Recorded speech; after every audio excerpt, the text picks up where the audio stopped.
लगातार हो रही है सीज फायर के बाद भी, और साथ ही जब इस्लामाबाद में बैठक हो रही है उससे पहले ट्रंप का बयान आता है कि ईरान तो बातचीत के लिए ही जिंदा है।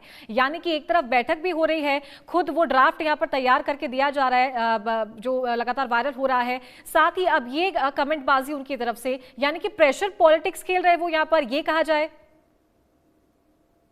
जी चारू जी, लगातार अमेरिका का यही रवैया रहा है कि वो कहीं ना कहीं मनोवैज्ञानिक तरीके से दबाव बनाने की कोशिश करता रहा। लेकिन सबसे बड़ी बात है कि पूरी दुनिया जान चुकी है कि अमेरिका बैकफुट पर है, और ऐसे में वो हमें ईरान से ज्यादा जल्दी कहीं ना कहीं डोनाल्ड ट्रंप को है। मैं समझता हूँ आईआरजीसी तो शामिल भी नहीं होना चाहती थी, क्योंकि आईआरजीसी जानती है कि इजराइल जिस प्रकार से हिजबुल्लाह पे लगातार हमले कर रहा है, जिस प्रकार से उसके हमले जारी है, ऐसे में कहीं ना कहीं एक सवाल खड़ा हो गया है कि क्या अगर आज अगर संधि पर समझौता हो भी जाता है तो क्या उसके बावजूद भी जो है इजराइल नेतन्याहू डोनाल्ड ट्रंप की बात मानेंगे? मतलब क्या युद्ध रोकेंगे? वो नहीं रुकने वाला। और ऐसे में यह सिर्फ एक, मुझे लगता है 2 हफ्ते का, जिस प्रकार से अभी मेरे को पैनलिस्ट बता रहे थे कि ये सिर्फ एक रेस्ट है, और आने वाले टाइम में आप देखेंगे ये पूरी तरह से वार्ता विफल होने वाली है, क्योंकि जिस प्रकार से इसका ढांचा तैयार किया गया, जिस प्रकार की शर्तें रखी गई है दोनों तरफ से, मुझे नहीं लगता कि ना अमेरिका मानेगा ना ही ईरान मानेगा।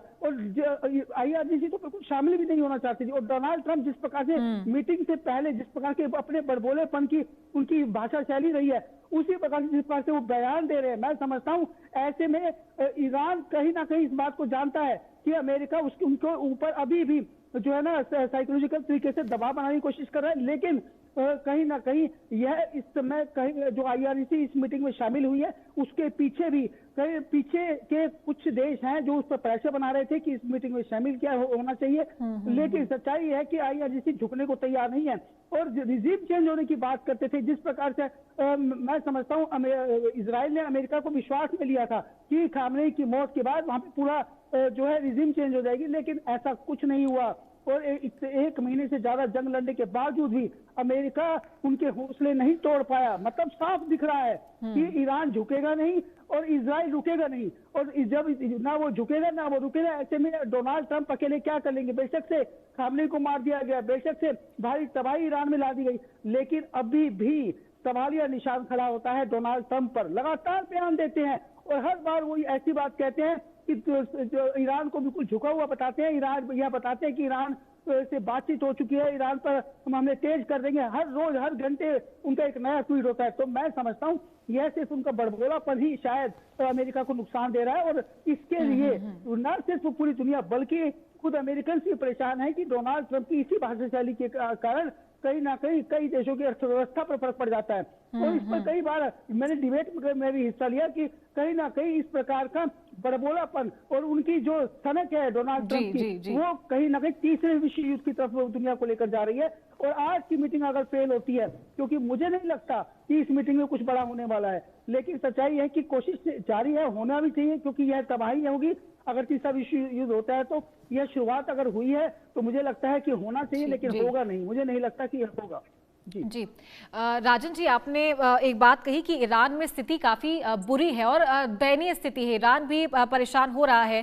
साथ ही टाइम जो है, क्या ये जो सीज फायर जो हुआ है, स्ट्रेट ऑफ हॉर्मुज को कुछ समय के लिए खोलने की बात निकल कर आई, तो वो इसलिए कि ईरान अपने लिए भी समय निकालने की कोशिश कर रहा है। साथ ही दूसरा पॉइंट मेरा ये है कि मिडल ईस्ट की जो सिचुएशन क्रिएट हुई, वॉर सिचुएशन, ये पहले बात थी न्यूक्लियर ऑपरेशंस को लेकर, साथ की बात थी तेल को लेकर, तो अब वो कहीं इंटरलिंक जो वॉर्स है उसकी तरफ जाती हुई ज्यादा दिखाई दे रही है, क्योंकि इजराइल कह रहा है कि लेबनान सीज फायर का समझौता नहीं है, और उसके बाद ईरान भी लगातार खाड़ी देशों को निशाना बना रहे हैं सीज फायर के बाद। देखिए, ऑब्वियसली तेल is one of the issues. वो मतलब बड़ा इशू है, बट खाली एक तेल ही इशू नहीं है। ये मिडिल ईस्ट थोड़ा कॉम्प्लिकेटेड हो गया है। अभी आप देखिए, इस्लामिक वर्ल्ड की जो मतलब लीडरशिप है, उसके लिए सऊदी अरेबिया, टर्की और ईरान 3 दावेदार थे। टर्की थोड़ा सा कुछ अपनी वजह से अभी साइड में हो गया। अभी 2 मेन दावेदार थे, सऊदी अरेबिया और ईरान।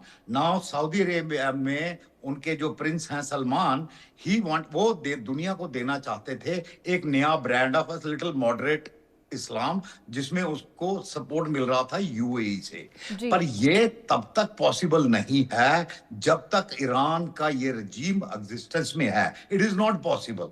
वो जब तक हुती हमास ये रहेंगे और मतलब वो ब्रांड ऑफ इस्लाम ही दुनिया समझती रहेगी। वो एक नया मतलब अमन आप इसको उस तरह समझ लीजिए जिस प्रकार अकबर ने वो दीन इलाही चलाया था ना, so he wanted to be another Akbar type की, वो एक मतलब मॉडिफाइड इस्लाम दुनिया को पेश करना चाहते थे। नम जब उनके दिमाग में भी आ गया कि ईरान के होते हुए संभव नहीं है, तो सब कह रहे हैं कि अमेरिका को इजराइल ने इस युद्ध में खींचा। मैं कह रहा हूं इजराइल का तो इंटरेस्ट था, पर इजराइल को बहुत ज्यादा सपोर्ट मिला सऊदी अरेबिया और यूएई से। उन्होंने भी अमेरिका पे प्रेशर डाला, उनको पता भी था कि नुकसान होगा, पर इन द लॉन्ग रन वो जो नुकसान है वो उनके लिए अफोर्डेबल था कि विज़ की हम लगातार इस साए में रहें, ईरान के साए में रहें कि ईरान कभी भी कुछ भी कर सकता है।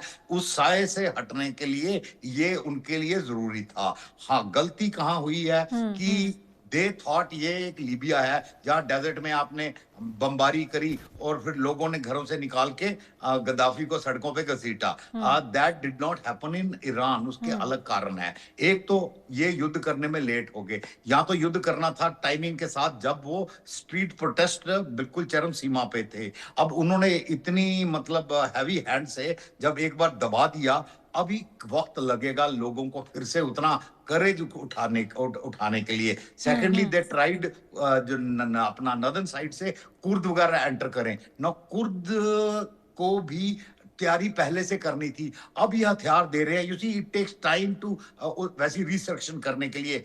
आप वेस्टर्न साइड में अनदर ऑप्शन वाज बलूचिस को उकसाते, पर बलूचिस अभी ऑलमोस्ट ईरान की रादर सपोर्ट में नहीं आए हैं, पर ऑलमोस्ट न्यूट्रल है। कहते हम नहीं घुसना चाहते इस लड़ाई में। तो बलूचिस का तो अलग हो गया कि भी वो नहीं करना चाहते। अभी ऑप्शन है कि आप अपने ग्राउंड ट्रूप्स डालोगे, अपने ग्राउंड ट्रूप्स डालोगे तो उसके साथ इनहेरेंट रिस्क है, कैजुअलिटीज हैं। ऑफ कोर्स जब हम ग्राउंड ट्रूप्स की बात करते हैं, लोग समझते हैं पूरे ईरान पे हमला करेंगे।